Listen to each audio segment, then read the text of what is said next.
Okay, so we're going to look at just a question involving the equation of the circle. It's on page 580, question 3. I'll show you how to do one and give you one to do yourself. Now, a circle called S has centre 1, 1, and it contains the point 5,6 it's shown below.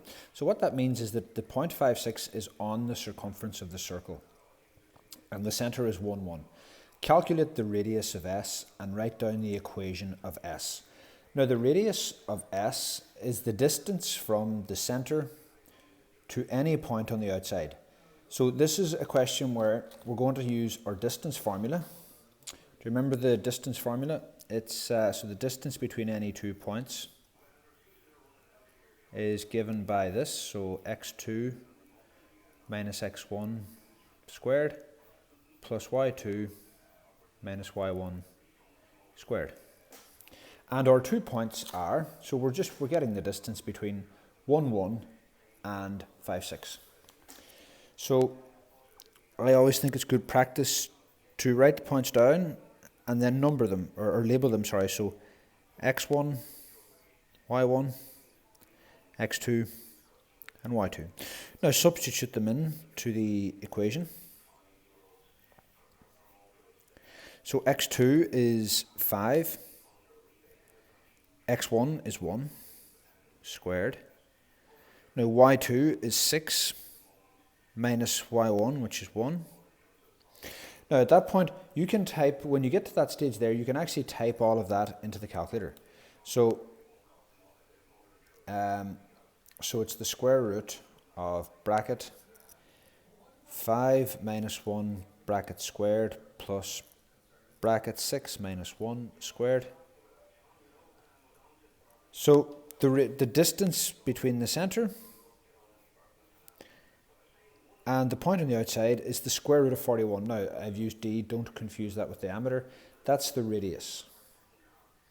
Part 2 of the question asks you write down the equation of S. So remember, S is the circle. A circle S contains. So write down the equation of the circle. Now, to find the equation of a circle, as we looked at yesterday, there are 2 pieces of information you need to know. The first one is the centre, and the second one is the radius.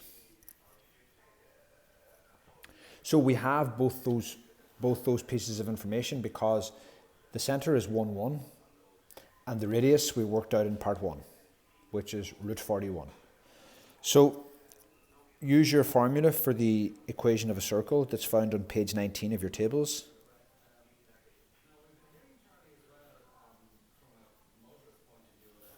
Okay, so now just 1, 1 is remember 1, 1 is the centre of the circle. It's up here. So I'll just write it down again here though and label it properly. So 1, 1, that's h and that's k. That's h and k are the centre of the circle.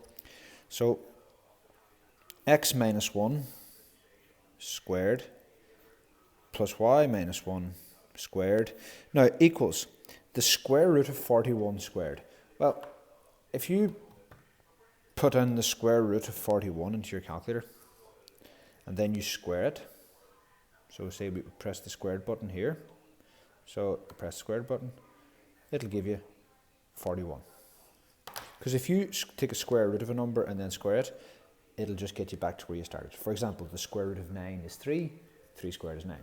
So that's question 1 done. So it's tying across the knowledge that you gained when you studied the line and taking it into the circle. Now, what I want you to do today is question 4, which is the exact same way. Calculate the radius of the circle T and write down the equation of the circle T. So get the radius and then find the equation. It's identical to question 3. And then I want you to try question 7. Now question 7 is slightly different, but it's asking you to find the centre. It tells you that the diameter is minus 1, 4 and 3 minus 2. So these points are the diameter. How can you find the centre of the circle? Find the centre. Well, it's exactly in the middle of these 2 points. So you might remember the midpoint formula. So find the midpoint of these 2.